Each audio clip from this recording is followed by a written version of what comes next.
Aula 1, primeira aula da Física C, segunda parte.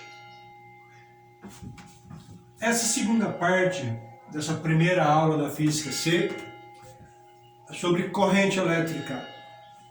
Corrente elétrica, eu vou usar a letra I maiúsculo para representar essa grandeza física, corrente elétrica. Às vezes, e na maioria das vezes, vou usar a letra I minúscula para representar corrente, porque o nome completo é intensidade da corrente elétrica. Então a letra I é da intensidade. Antes de falar de corrente elétrica, vamos fazer duas experiências aqui. Vou pegar uma bateria, vou ligar numa lâmpada incandescente. Para isso, eu vou ligar no polo negativo da bateria um fio de plástico, ligar a outra ponta do fio de plástico na lâmpada. Vou pegar outro fio de plástico no polo positivo e ligar na lâmpada. A lâmpada acende com um fio de plástico. E na segunda experiência, a mesma bateria, só que agora eu vou usar um fio de metal, de algum condutor. Cobre, alumínio, ouro, prata, de algum metal. Vou ligar no polo negativo da bateria um fio de material condutor. Cobre, por exemplo, que é o mais comum. E vou ligar do polo positivo na lâmpada um outro fio de cobre também. Qual lâmpada acende? Ou as duas acendem? Uai! Todo mundo sabe que aqui acende e aqui não. Por que que não acende? O detalhe é simples e fundamental. Vamos pegar um fio de cobre, de plástico. Vou dar um zoom nesse fio de plástico. Fio plástico. Vou dar um zoom nele aqui. O que ele tem? Olha, ele tem átomos. Por exemplo, um átomo do fio de plástico tem, por exemplo, 35 prótons, 35 elétrons. É um átomo. Então tem número de prótons, então aqui eu desenhei um átomo do fio de plástico. 35 prótons, vou fazer maior esse aqui, ó. 35 prótons e 35 elétrons. A força que esses elétrons estão presos ao núcleo me interessa muito para resolver essa parada aqui, para explicar para vocês por que aqui a lâmpada não acende, por que lá a lâmpada acende. Essa força de atração aqui, vou até escrever aqui, ó. Força de atração é de 1000 newtons. Todo material isolante elétrico, plástico, borracha, essa força que mantém os elétrons presos ao núcleo é muito grande. Vamos desenhar aqui. Vamos dar um zoom no fio de cobre. Vou desenhar um zoom aqui também. Vou desenhar um fio aqui, ó. Átomo do fio de cobre. Átomo do cobre. O que ele tem? Átomo, por exemplo, tem, sei lá, 43 prótons. Então vai ter 43 elétrons. 43 elétrons. Essa força que mantém os elétrons presos ao núcleo me interessa muito. Por ser um material condutor, essa força de atração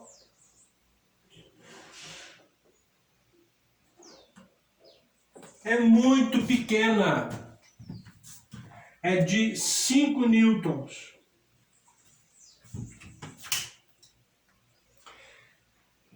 Olha a diferença. O que me interessa é a diferença, não é exatamente o valor da força, que eu nem sei que força que é, mas eu sei comparar qual é maior e qual é menor. Como o material é isolante, a força de atração que esses elétrons estão presos ao núcleo é muito maior do que o material de qualquer metal, de qualquer condutor. Cobre, ouro, prata, alumínio. 5 newtons só.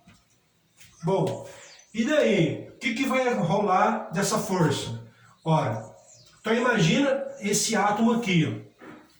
Vou desenhar o átomo aqui, ó. Dei um zoom no fio, desenhei o átomo aqui.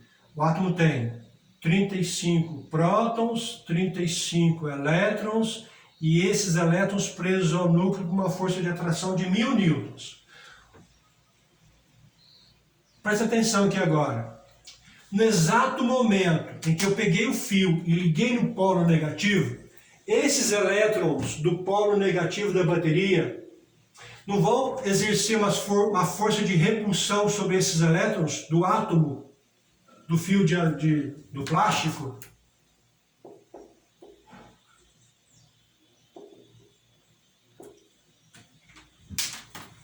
Vou repetir. Aqui está um átomo desse fio de plástico, um átomo. O elétron tem uma força de atração com os átomos, com os prótons. Essa força de atração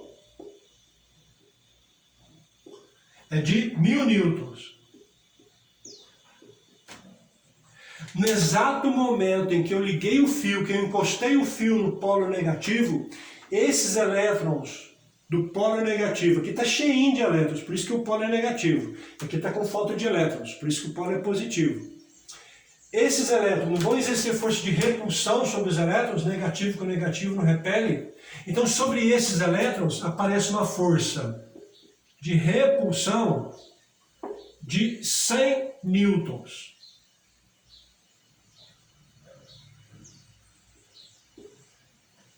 Então, sobre esses elétrons, aparecem duas forças. Agora que eu liguei aqui. Antes de ligar, só tinha força de atração. Agora que eu liguei, além da força de atração exercida por esses prótons aqui, que é de 1000 newtons, ele sente uma força de repulsão desse polo negativo, de 100 newtons. Ora, o que vai sobrar dessas duas forças que atuam sobre ele? O que vai mudar isso? O que vai mudar sobre ele? Nada, porque a força que mantém ele preso ao núcleo, aos prótons, é muito maior do que a força que tenta arrancar ele. Então ele vai continuar aqui, não vai mexer, não vai sair do lugar, a lâmpada não acende. Olha aqui agora. Aqui eu tenho fio de cobre.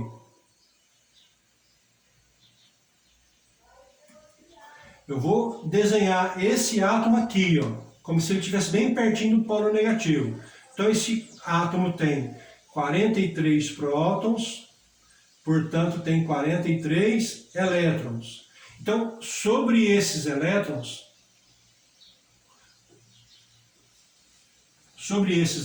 aqui, vão aparecer duas forças agora que eu liguei no polo negativo. Antes de ligar só tinha essa força de atração aqui, ó, exercida pelos prótons do núcleo.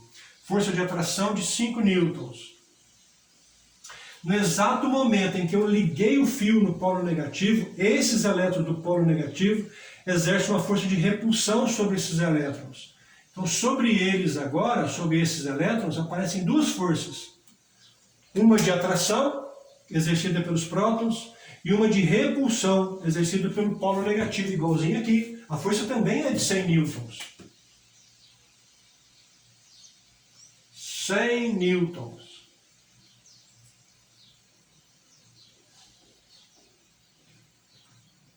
Uma de atração de 5 newtons exercida pelos prótons. E uma de repulsão de 100 newtons, igual a essa, exercida por esses polos negativos da bateria. O que vai acontecer com esses elétrons? Isso aqui não aconteceu nada, porque a força de atração é maior, e aquele lá. A força para arrancar o elétron do átomo, é muito maior do que a força para tentar segurá-lo no átomo. O que vai acontecer com o elétron? O elétron vai ser expulso do átomo. Ele vai ser arrancado do átomo. Então aqui não aconteceu nada, o fio de plástico. Eu vou até apagar esse aqui.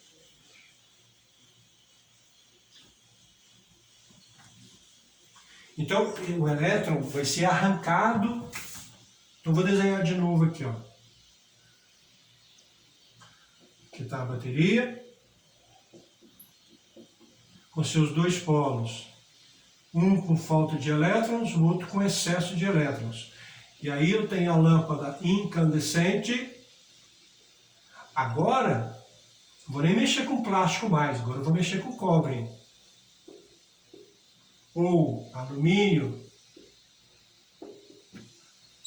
ou ouro, ou prata, que são condutores de eletricidade. Então, todos esses materiais aqui têm aquela característica lá. Então, o elétron vai ser expulso do átomo. Então, esses átomos que estão perto aqui do polo negativo vão ter os seus elétrons arrancados, expulsos. Então, vou só desenhar dois aqui, ó, mas tem uma enxurrada de elétrons. Imagina quantos átomos tem aqui e muitos elétrons desses átomos sendo expulsos. Então, uma grande quantidade de elétron é expulso por aqui. Qual é o caminho que ele vai percorrer? Tem esse fio aqui, vai passar por dentro da lâmpada, passar pelo filamento da lâmpada, e olha o que tem do lado de cá. Não é tudo que o elétron queria? Sendo arrancado por aqui, do lado de cá está esperando um polo positivo, que é tudo que ele queria, sendo atraído para cá. Então esses elétrons se movimentam através do fio, vão passar pelo fio, passam dentro da lâmpada, desce da lâmpada, desce pelo fio, e olha que maravilha que é para o elétron do lado de cá. Tem um polo positivo. A lâmpada acende por causa dessa movimentação de elétrons. A lâmpada acende por causa dessa movimentação de elétrons. Of course. Se não tiver movimentação de elétrons como nos plásticos que eu tinha colocado aqui, a lâmpada não acende porque o elétron não movimenta.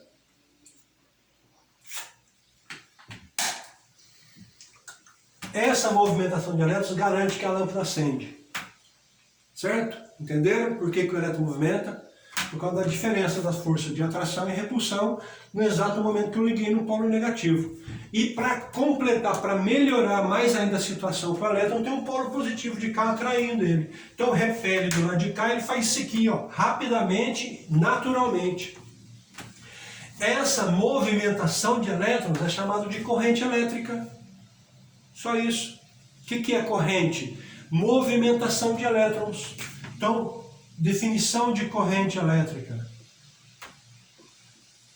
O nome completo é intensidade de corrente elétrica. Só que a gente nunca fala essa intensidade. O que é corrente elétrica? É simplesmente a movimentação dos elétrons. Movimentação de elétrons. Qual o sentido dessa movimentação?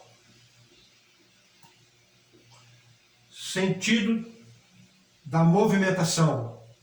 Sentido da corrente. Essa aqui.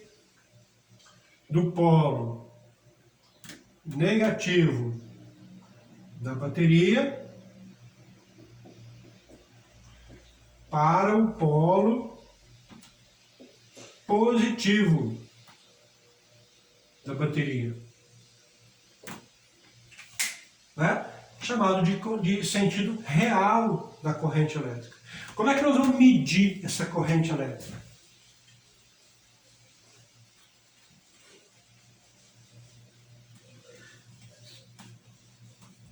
Medição da corrente, ou cálculo da corrente.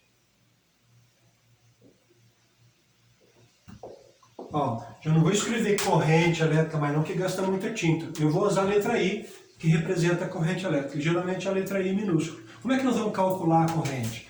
Ora, a corrente elétrica tinha que ser o número de elétrons que estão movimentando por alguma unidade de tempo. É o número de elétrons que estão movimentando aqui por alguma unidade de tempo. Por exemplo, a corrente seria assim, ó, 2 vezes 10 elevado a 18 elétrons por segundo. Ou seja, a cada 1 segundo Quantos elétrons foram expulsos por aqui e atraídos por aqui? 2 vezes 10 elevado a 18 elétrons. O número de elétrons que movimenta aqui é gigantesco. São números assim, com expoente gigante aqui, porque é muito átomo que tem aqui. Vocês acham razoável a gente fazer cálculo dessa corrente, calcular a corrente com um número tão grande assim? Claro que deu-se deu-se um jeito. Parecido, quando os cientistas começaram, só vou dar uma comparação. Quando os cientistas começaram a calcular as distâncias da Terra até o Sol, da Terra até outros sistemas, outras constelações, o número era gigantesco. Quilômetros, 10 elevado a 20 quilômetros, 10 elevado a 30 quilômetros, distância da Terra até outras constelações. O que fizeram? Mudaram a unidade, colocaram 1 ano-luz. O que é 1 ano-luz? É a distância percorrida pela luz em 1 ano. Aí os números ficaram menores. Qual que é a distância da Terra até uma estrela aí? 4 anos-luz, ou seja, é a distância que a luz percorre em 4 anos. Então, mudando a unidade, fica números mais fáceis da gente lidar. Fizeram a mesma coisa aqui, para não ficar trabalhando com um número muito grande. Vocês lembram de alguma grandeza física que tem número de elétrons? Para a gente usar essa grandeza física e usar aqui? Qual grandeza física que tem número de elétrons? Pensa aí. Não é carga elétrica? Vamos definir de novo aqui. O que é carga elétrica? A gente usa a letra Q maiúsculo. O que é carga? É número de elétrons vezes 1,6 vezes 10 elevado a menos 19 coulomb. Aí, se eu pego esse número de elétrons e esse número de elétrons e multiplico por essa constante aqui, não vai dar um número mais razoáveis, números mais fáceis da gente lidar? É isso que foi feito. Então, não se usa número de elétrons pelo tempo, usa-se carga elétrica pelo tempo. Então, como é que se calcula a corrente elétrica? É carga elétrica pelo tempo. Para ficar números menores, mais adequados, mais fácil da gente lidar. Porque nessa grandeza física também está embutido aqui, ó, o número de elétrons que o corpo ganhou, o número de elétrons que o corpo perdeu. Aqui é o número de elétrons que estão movimentando aqui, em um determinado tempo. Então, corrente elétrica, nós vamos calcular assim. Porque se eu sei a carga do corpo, eu sei quantos elétrons estão movimentando, dividido pelo tempo. Qual a unidade de corrente? Ora, unidade de corrente vai ser unidade de carga, coulomb. Unidade de tempo no sistema internacional, segundos. Então, por exemplo, nós vamos medir corrente elétrica assim, ó. Corrente é de 5 coulombs por segundo. Então, qual é a carga elétrica aqui? Olha, a carga elétrica aqui é de 5 coulombs. Em quanto tempo esses 5 coulombs de carga movimentou? Em 1 segundo. Carga, então, nesse caso é 5. Então, coloca 5 aqui. Se eu quero saber quantos elétrons movimentaram, eu tenho 5 aqui, passa esse número para cá dividindo, eu sou capaz de calcular o número de elétrons.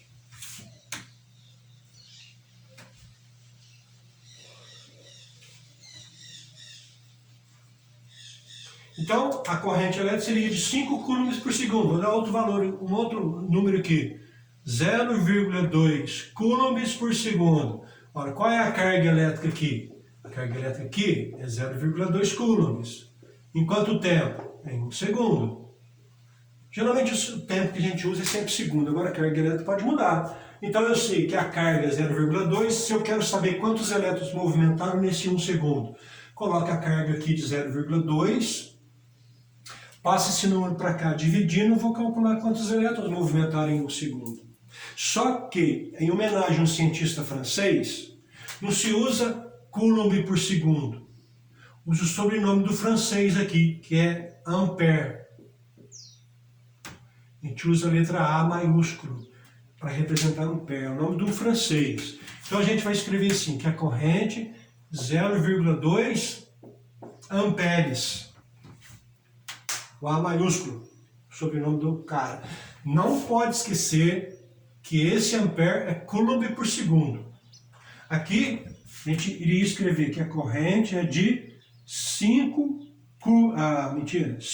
amperes. Só para terminar, antigamente, desenhar de novo aqui, ó, fazer direito.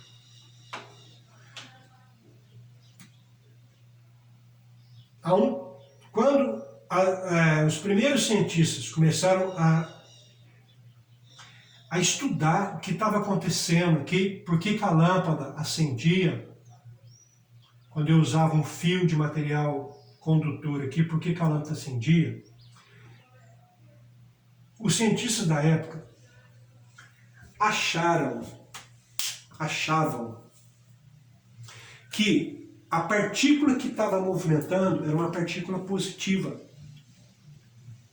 Então escreveram livros, escreveram tratados explicando por que a lâmpada acendia, usando uma partícula positiva movimentando entre a bateria e a lâmpada. Se é uma partícula positiva que movimenta, hoje se sabe que não é a partícula positiva, que movimenta são partículas negativas, os elétrons.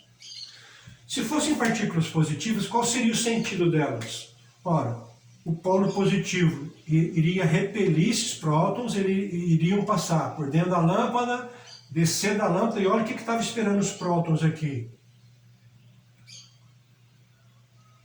Um polo negativo.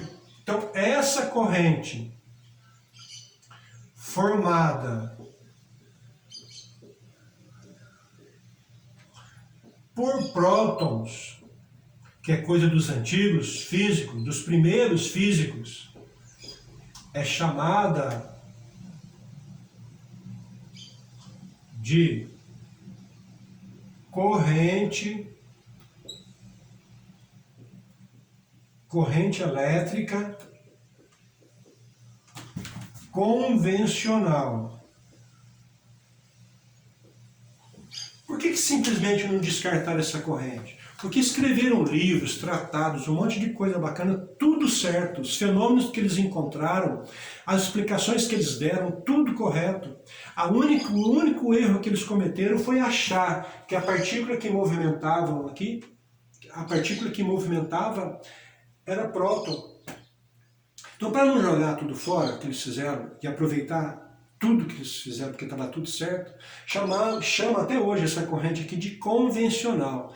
Tanto que quando a gente for estudar magnetismo e eletromagnetismo, que é coisa desses antigos, a corrente que nós vamos usar lá é a corrente convencional. Toda a teoria foi feita baseada em corrente convencional.